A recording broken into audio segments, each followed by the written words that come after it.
नहमदुहु व नुसल्ली अला रसूलिल करीम अम्मा बाद। हम आपकी खिदमत में जो हदीस पेश कर रहे हैं, ये हदीस जो है दरिंदे जो हैं उनके हवाले से है। उनके हवाले से इस हदीस में क्या आता है और फ़िक़ह जो है उस हवाले से क्या कहती है, फ़िक़ह हनफी उस हवाले से क्या कहती है। आइए हम आपकी खिदमत में आपके सामने ये चीज़ रखते हैं। यकीनन ये एक बहुत बड़ा ही तज़ाद है फ़िक़ह के यहाँ और अल्लाह के पैगम्बर की हदीस के अंदर टकराव मौजूद है। पैगम्बर की हदीस की साफ फ़िक़ह जो है वो इनकार करती है और उसकी तरगीब दी देती है। आइए, हदीस जो है सैयदना उसामा रज़ियल्लाहु अन्हु हदीस के रावी हैं और इस हदीस का हवाला जो है अबू दाऊद किताबुल लिबास के अंदर ये जो है हदीस मौजूद है। सुनन नसाई के अंदर भी ये हदीस मौजूद है। हदीस के अंदर क्या है, सैयदना उसामा रज़ियल्लाहु अन्हु से रिवायत है कि नबी करीम सल्लल्लाहु अलैहि वसल्लम ने दरिंदों के चमड़े इस्तेमाल करने से मना फरमाया। यानी मतलब दरिंदे मतलब जो ऐसे जानवर हैं, जो शेर है या रीछ है या सूअर है, इस तरह के दरिंदे जितने भी हैं जो हराम जानवर हैं, उनमें से जो दरिंदे जानवर हैं या हराम जानवर मुख्तलिफ तौर पर हैं, उनका चमड़ा इस्तेमाल करने से अल्लाह के पैगम्बर ने मना फरमाया है।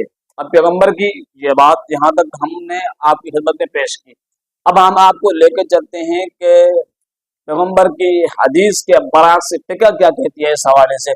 आइए हम आपको हिदाया अव्वलीन किताब तहारत के अंदर ये बात मौजूद है। आपको वीडियो की बैक साइड पे इंशाल्लाह उसकी असल किताब की, जिस किताब के अंदर फ़िक़ह ने जो है वो मना की है, अल्लाह के पैगम्बर की हदीस की मुखालफत की है, वो आपको किताब की वेब साइट पर मुयस्सर होगी। आप खुद देख सकते हैं, उसका मुशाहिदा कर सकते हैं।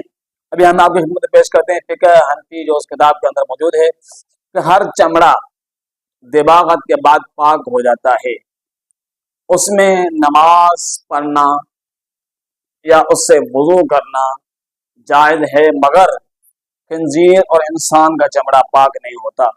अल्लाह के पैगम्बर ने वहाँ हदीस में कुल्ली तौर पर मना किया है कि ऐसे जानवर जो दरिंदे हैं उनका चमड़ा इस्तेमाल नहीं किया जाएगा। अल्लाह के पैगम्बर ने सख्ती से हुक्मन मना किया है। हदीस के नहा है, हदीस के जो अल्फाज हैं वह नहा अन जुलूद सिबा। अंदाजा लगाएं कि अल्लाह के पैगम्बर मना कर रहे हैं बिल्कुल ही पूरी तौर पर कि नहीं होगा, चमड़ा इस्तेमाल नहीं करना दरिंदों का। लेकिन फ़िक़ह इसके मुखालिफ क्या कहती है, यानी हदीस की मुखालफत में फ़िक़ह कितनी आगे आगे है, कितनी पेश पेश है। वो ये है कि हर चमड़ा दिबागत के बाद पाक हो जाता है, उसमें नमाज पढ़ना या उससे वुज़ू करना जायज़ है, या उससे वुज़ू करना जायज़ है, मगर खिंजीर और इंसान का चमड़ा इस्तेमाल नहीं करना। इन दोनों को मुस्तस्ना, इंसान और खिंजीर के चमड़े को मुस्तस्ना करार दिया है फ़िक़ह ने।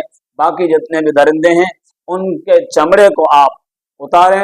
फ़िक़ह कहती है हदीस में मना है, फ़िक़ह कहती है कि बाकी जितने भी दरिंदे हैं उनके चमड़े आप उतारें और उसको कलर करें, उसको रंग लगाएं, कलर करें और पाक करके उसको, यानी गंदगी से पाक करके उसको इस्तेमाल करें। अब ये फ़िक़ह की जो है हदीस के साथ मुखालफत हमने आपकी खिदमत में ये जो है पेश की है। अब आप फैसला करें, अल्लाह के पैगम्बर की हदीस को ही हमारे लिए नमूना, हम अपने लिए नमूना तस्वुर करें, या फ़िक़ह की बातों को लेकर उसको अपने लिए अपनी ज़िंदगी में अपनाएं या नहीं, फैसला आपके हाथ में है। अल्लाह के पैगम्बर की हदीस और फ़िक़ह की मुखालफत हमने आपकी खिदमत में पेश की।